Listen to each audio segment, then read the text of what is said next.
हरे कृष्ण। तो आप सभी भक्तों का हार्दिक स्वागत है आज के श्रीमद् भागवतम के डिस्कशन में। तो आज हम लोग चर्चा करेंगे फर्स्ट कैंटो सेकंड चैप्टर श्लोक संख्या 34। भावयतेष सत्वेन लोकान् वैलोक भावना लीलावतार लीलावतार अनुरतो देवतिर्यन्तरादिषु। Thus,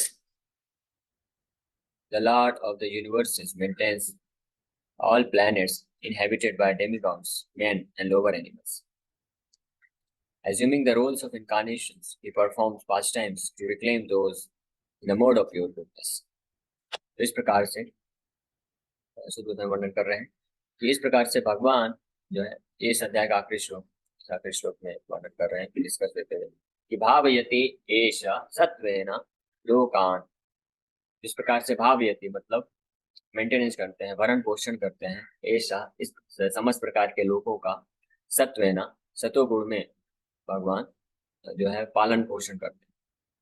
और लोकांश हर प्रकार के यूनिवर्स, वही लोक भावना the master of all the universes, लीला अवतार अनुरता और अन्य अनेकों अनेकों प्रकार के लीला अवतार लेते हैं, पास्ट टाइम्स इनकारनेशंस प्रकट करते हैं। और देव तिर्यक नरादिशु, देवताओं के लोकों में, तिर्यक मतलब पशु पक्षियों के योनियों में, और नरादिशु और मनुष्य समाज में भी भगवान लीला अवतार लेकर के उनका मेंटेनेंस करते हैं। एक अवतार तो भगवान लेते हैं पुरुष अवतार। तो पुरुष अवतार का भगवान परमानेंट अवतार।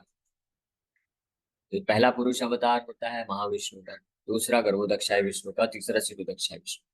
तो महाविष्णु, गर्भोदक्षाय विष्णु और सिरुदक्षाय विष्णु के इन तीन पुरुष अवतार के रूप में भगवान इस सृष्टि का जो है सृष्टि, भौतिक जगत की सृष्टि, स्थिति यानी पालन पोषण, मेंटेनेंस और संहार, ये तीन कार्य करते हैं ताकि जीवात्माओं को इस भौतिक संसार में रह करके अपनी इच्छाओं की पूर्ति करने का पूरा जो है लाभ मिल सके और हर प्रकार की सुविधाएं प्रदान भगवान करते हैं हर जीवात्माओं को।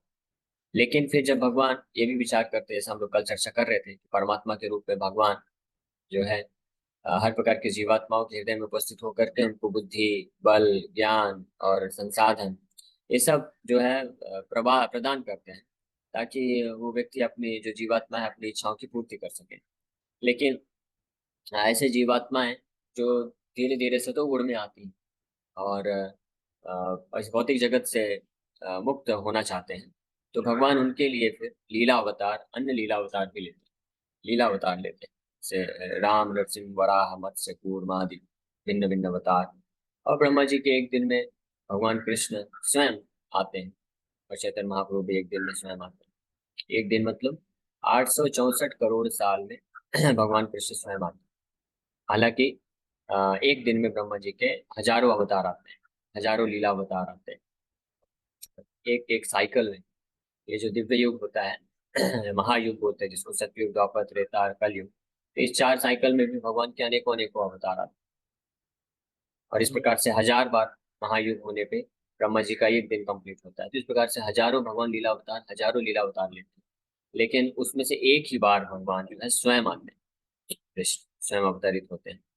तो इस प्रकार से जो लीला अवतार का उद्देश्य है कि ऐसे जीवात्माएं जो धीरे धीरे सतोगुण में आ रहे हैं और उनको रिक्लेम किया जा सके, उनको वापस से ही performs pastimes to reclaim those in the mode of pure goodness.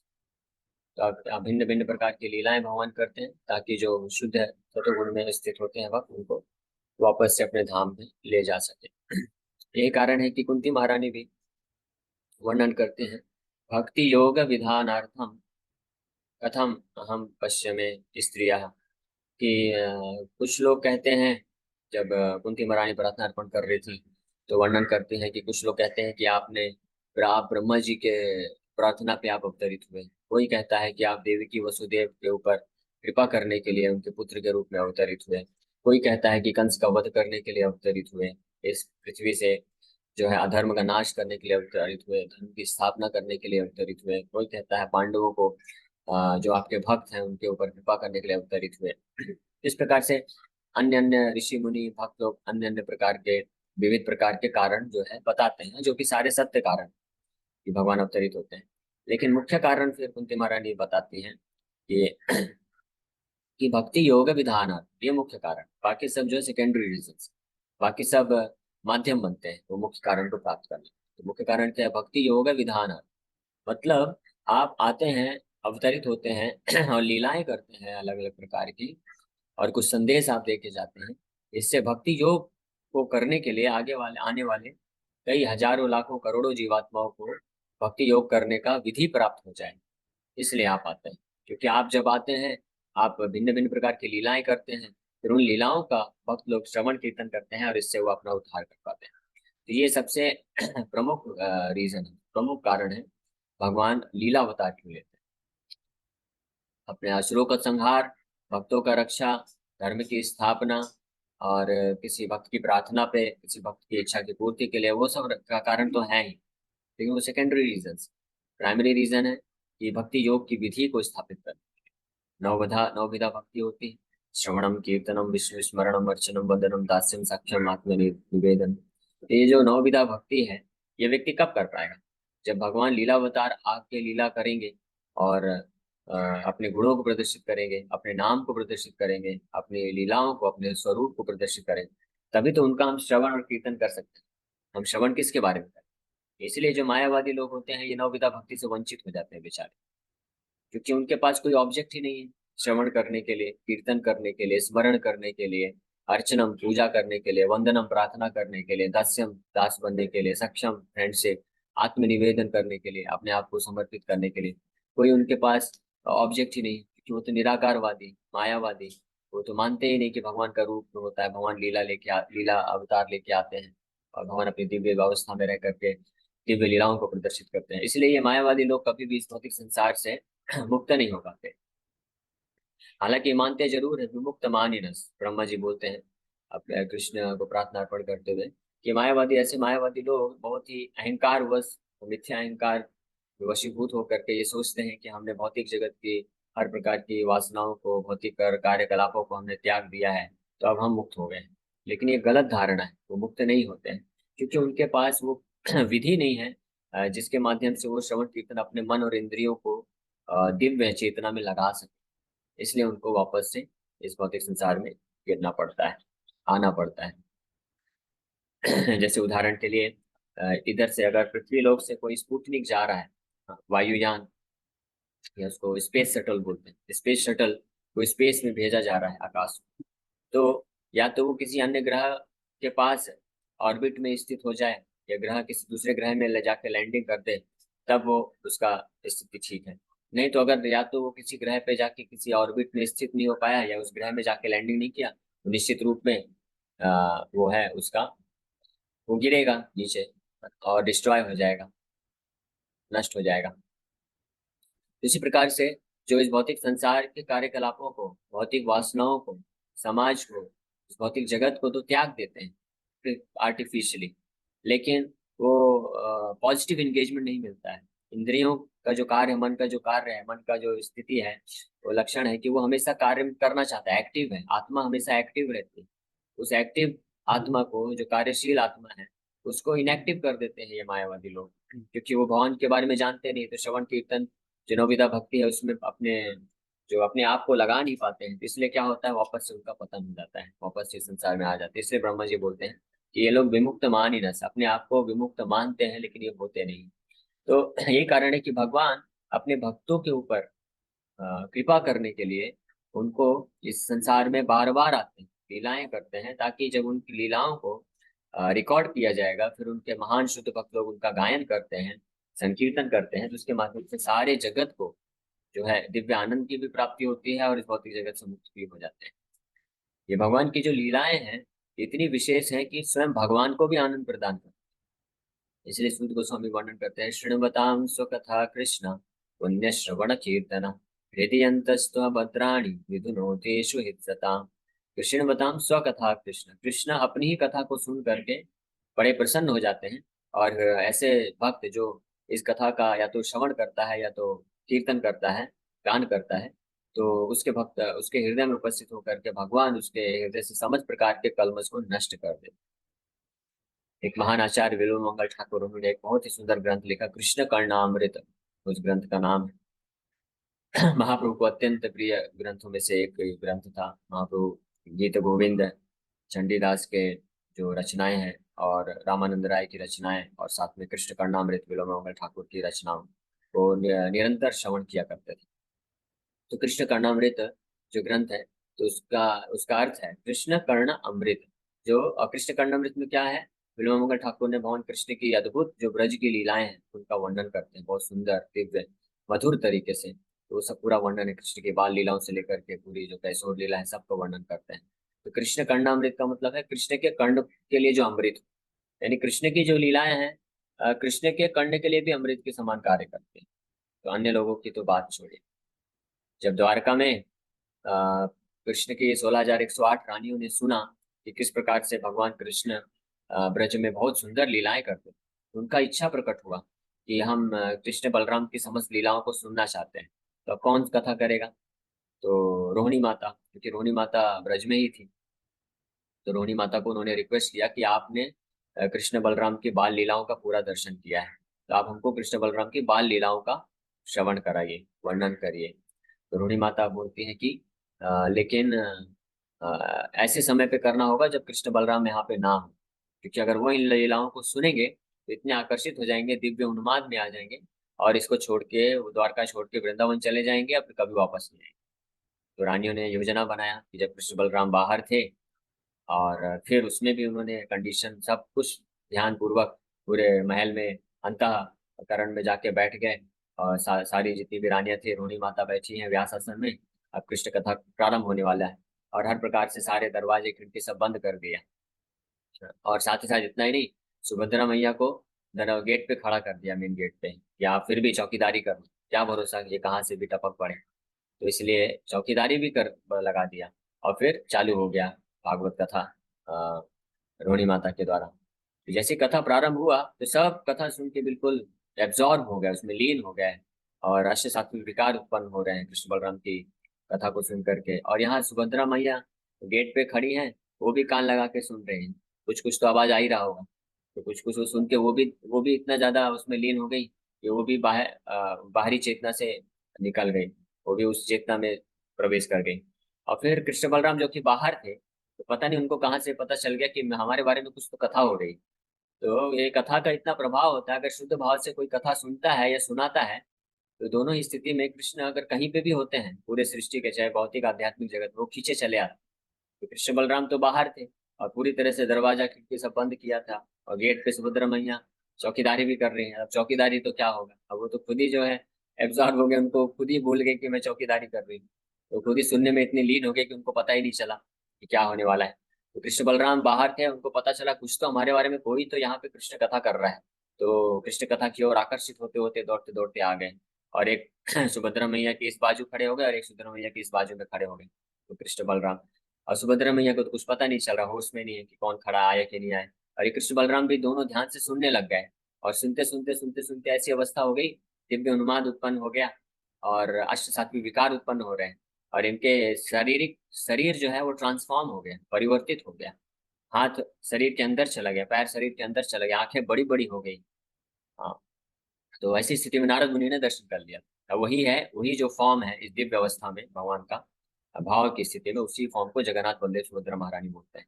और फिर उसके बाद भगवान कृष्ण बलराम तो पूरी तरह से डिसाइड कर लिए कि अब हमको वृंदावन जाना है।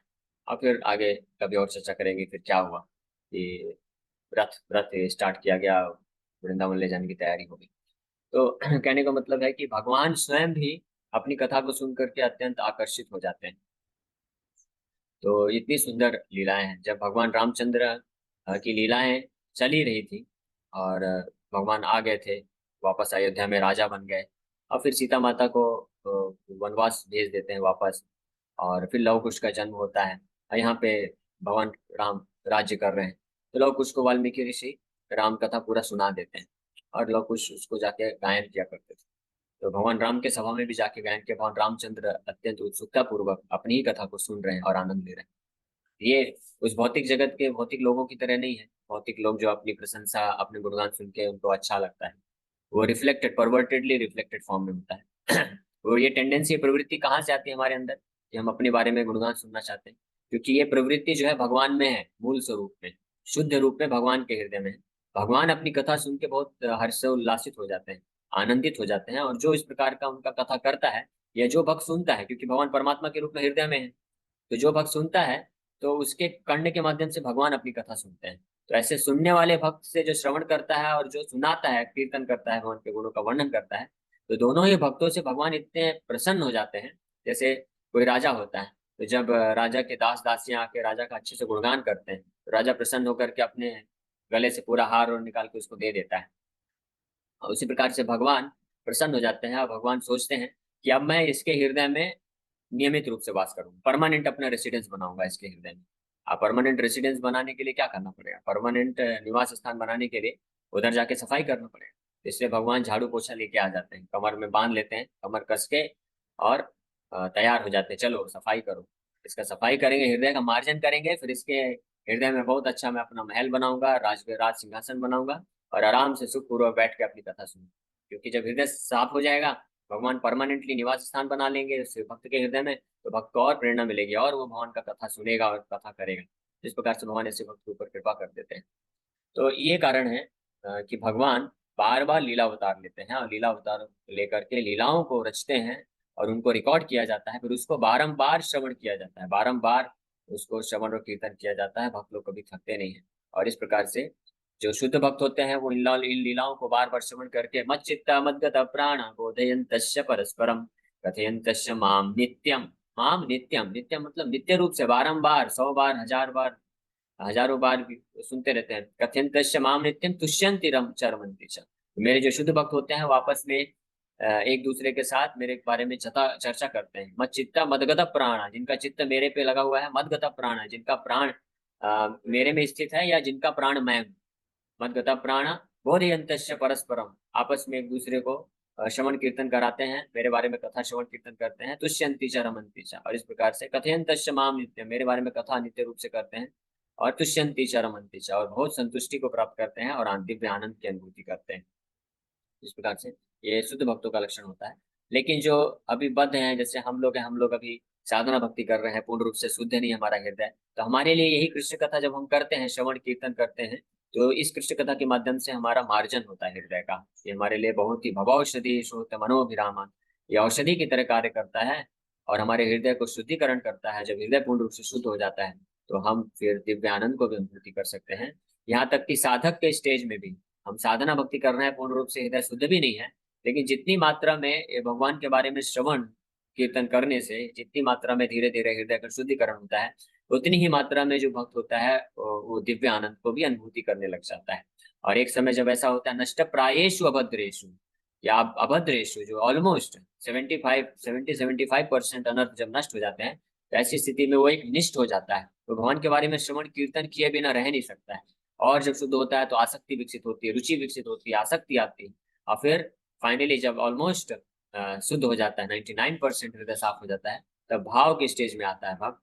और उस स्टेज में भगवान के बारे में श्रवण और कीर्तन करते हुए वो जो है अष्ट सात्विक विकार उत्पन्न करना प्रारंभ कर देता है, और प्रेमा भक्ति में पूर्ण रूप से वो एब्जॉर्ब हो जाता है, समाधि की स्टेज में चला जाता है, और ऐसा भक्त जो है योग्य बनता है भगवान के धाम को जाने के लिए। There are innumerable material universes, and in each and every universe, there are innumerable planets inhabited by different grades of living entities in different modes of nature. इस ब्रह्मांड में, भौतिक जगत में करोड़ों करोड़ों ब्रह्मांड है, और एक एक ब्रह्मांड के अंदर करोड़ों करोड़ों ग्रह हैं, लोग हैं, प्लैनेट्स हैं, और एक एक प्लैनेट में करोड़ों करोड़ों प्रकार के भिन्न भिन्न प्रकार की जीवात्माएं, भिन्न भिन्न प्रकार के मोड्स ऑफ मटेरियल नेचर, यानी प्रकृति के 3 गुणों के भिन्न भिन्न कॉम्बिनेशन में रहकर स्थित रहते हैं। तो हम विचार भी नहीं कर सकते हैं कि भगवान केशव तुआ जगत विचित्रा, कि भगवान केशव, भगवान कृष्ण का जो ये जगत है, ये कितना विचित्र है, कितने वैरायटी का है, कितने डिफरेंट वैरायटी का है, ये विचार भी नहीं किया जा सकता। एक तरफ तो भौतिक जगत में ही, जो कि एक अंश है ना, स्थित हो जगत एक अंश है, जो पूरे भगवान की पूरी सृष्टि का एक अंश मात्र है ये भौतिक जगत, उस एक अंश मात्र भौतिक जगत में भी करोड़ों करोड़ों अनंत कोटि ब्रह्मांड, और एक एक ब्रह्मांड में ये करोड़ों करोड़ों ग्रह हैं, और एक एक ग्रह में करोड़ों असंख्य जीवात्माएं, असंख्य प्रकार के शरीर और असंख्य प्रकार की वासनाएं, और अलग अलग प्रकार के भौतिक प्रकृति के गुणों पर आधारित जीवात्माएं रहती हैं। यहाँ तक कि मनुष्य योनियों में भी हम देखते हैं अलग अलग प्रकार के जीवात्माएं हैं। आप भी कई बार देखे होंगे, अरे आप भी कई विचार किए होंगे, कई बार किसी व्यक्ति के संपर्क में आएंगे, बोले अच्छा इस प्रकार के भी लोग भी रहते हैं संसार में, बड़े अजीब ढंग के लोग हैं। आप अनुभव करेंगे कि ऐसे भी लोग हो सकते हैं। तो हम समझ भी नहीं सकते, इतने वैरायटी है भगवान के इस जगत में। और भगवान को इतने असंख्य प्रकार के जो वैरायटी विविधताएं हैं, उन सब का पालन पोषण कर, उन सब को उनके अनुसार उनको जो है भोग की वस्तुएं देना है, उनके अनुसार बुद्धि देना है, ज्ञान देना है, और फिर उनके स्थिति में अनुसार रहते हुए उन जीवात्माओं को कैसे इस भव बंधन से छुटकारा प्रदान करना है, ये सब भगवान प्लानिंग करते, विचार करते। इसलिए भगवान सबसे बुद्धिमान, और ये भगवान बड़े दक्षता पूर्वक ये कार्य करते हैं, कोई उसमें त्रुटि नहीं आती। The Lord Vishnu incarnates himself in each and every one of them and in each and every type of living society. तो भगवान की विशेषता है। कई बार कुछ लोग प्रश्न पूछते हैं कि क्या भगवान भगवान अवतार लेते हैं, भगवान भारतवर्ष में ही क्यों अवतार लेते हैं, भगवान मनुष्य रूप में ही क्यों अवतार लेते हैं? नहीं, भगवान जितने प्रकार के ब्रह्मांड हैं, जितने लोक हैं, जितने ग्रह हैं, और जितने प्रकार की असंख्य योनियां हैं, 84 लाख योनियां हैं, तो जितने प्रकार की योनियां हैं सब में भगवान प्रकट होते हैं, लीला अवतार लेते हैं। हम इमेजिन भी नहीं कर सकते। हजारों हजारों अवतार तो हमारे सोसाइटी में आके लेते हैं भगवान, ब्रह्मा जी के एक दिव्य युग में। और अन्य जितने ग्रह हैं, यानी हर क्षण भगवान के कहीं ना कहीं अवतार चल रहे हैं, हजारों की संख्या में, हम इस पर विचार भी नहीं कर सकते। यानी भगवान मनुष्य समाज में भी अवतार लेते हैं, पशु योनियों में भी अवतार लेते हैं, पेड़ पौधों में भी अवतार लेते हैं, जलीय जीव जंतुओं में भी अवतार लेते हैं, देवताओं के लोक में भी अवतार लेते हैं, पाताल लोकों में भी अवतार लेते हैं, हर जगह, क्योंकि हर जगह भगवान की जीवात्मा है इसलिए। लेकिन भगवान की विशेष कृपा है कि अपना जो ओरिजिनल स्वरूप है, कृष्णस्तु भगवान स्वयं, ये भगवान की विशेष कृपा है कि भगवान कृष्ण और भगवान रामचंद्र के रूप में इस पृथ्वी जगत को, पृथ्वी लोक को स्वीकार करते हैं, और यहाँ पे भी भारतवर्ष में आकर के वृंदावन धाम और अयोध्या धाम यहाँ पे अपना हेडक्वार्टर स्थापित करते हैं। तो ये एक स्पेशल मर्सी है भारतवर्ष के लोगों के ऊपर, इस पृथ्वी के लोगों के ऊपर। इसीलिए जो देवताएं हैं, हालांकि उनके लोगों में भी भगवान अवतार लेके आते हैं, लेकिन देवता फिर भी ये इच्छा प्रकट करते हैं कि हमको मनुष्य जीवन कब मिलेगा, क्योंकि यहाँ पे भगवान का जो दिव्य लीला का श्रवण कीर्तन का मौका मिलता है, वो अन्य जगह प्राप्त तो नहीं हो सकता है। तो इसलिए एक विशेषता है, लेकिन भगवान हर जगह प्रकट होते हैं। He manifests his transcendental pastimes amongst them just to create the desire to go back to God. The Lord does not change his original transcendental position, but he appears to be differently manifested according to the particular time circumstances in society. तो भगवान अलग अलग देश काल परिस्थिति अनुसार किसी भी प्रकार का शरीर क्यों न धारण करें, यानी अवतार क्यों न ले, वो सब दिव्य अवस्था में होते हैं, लेकिन उस स्थिति अनुसार भगवान अपना अलग अलग प्रकार से शक्तियों को प्रकाशित करते हैं। Sometimes he incarnates himself or empowers a suitable living being to act for him, but in either case the purpose is the same. The Lord wants the suffering living beings to go back home, back to God. The happiness which the living beings are hankering for is not to be found within any corner of the innumerable universes and material planets. The eternal happiness which the living being wants is obtainable in the kingdom of God, but the forgetful living beings under the influence of the material modes have no information of the kingdom of God. The Lord therefore comes to propagate the message of the kingdom of God either personally as an incarnation or through his bona fide representative as the good Son of God. Such incarnations or sons of God are not making propaganda for going back to Godhead only within the human society. Prabhupada ji लिख रहे हैं, केवल मनुष्य समाज में ही नहीं, हर जगह. Their work is also going on in all types of societies, amongst demigods and those other than human beings. Thus end the Bhakti Vedanta purports of the first canto, second chapter of the Srimad Bhagavatam, entitled Divinity and Divine Service. तो इस प्रकार से भगवान अलग अलग रूप में खुद अवतरित होते हैं, और कई बार अपने किसी विशेष शुद्ध पार्षद को शक्ति संचारित करके शक्ताविश अवतार के रूप में भगवान भेजते हैं, और वो फिर इस प्रकार से भगवान के ही बिहाफ में, भगवान के प्रतिनिधि बन करके भगवान के जैसा ही कार्य करने का शक्ति रखते हैं। और ये भगवान का प्रोपेगेंडा जो है, धर्म का प्रचार जो है, जीवात्माओं को आकर्षित करके भगवान के धाम ले जाने का जो ये प्रोपेगेंडा है, ये केवल मनुष्य समाज में नहीं, हर समाज में, पूरे भौतिक ब्रह्मांड में ये कार्य चल रहा है। क्योंकि जितनी भी जीवात्मा इस भौतिक ब्रह्मांड में अलग अलग जगह जा करके, ब्रह्मांड भ्रमित है कौन है, भगवान जी पूरे भौतिक ब्रह्मांडों में भ्रमण करते करते उस सुख को प्राप्त करना चाहते हैं, लेकिन भगवान कृष्ण भक्त जानते हैं कि इस भौतिक ब्रह्मांड में कहीं भी जाकर के उस सुख प्राप्त नहीं हो सकता है, केवल और केवल जब भगवान का आश्रय को लेकर के भगवान के धाम पहुंचेगा तभी वह असली सुख को प्राप्त कर सकता है। तो ये भगवान के अवतरित होने का मुख्य प्रयोजन है। Hare Krishna. Thank you very much. किसी को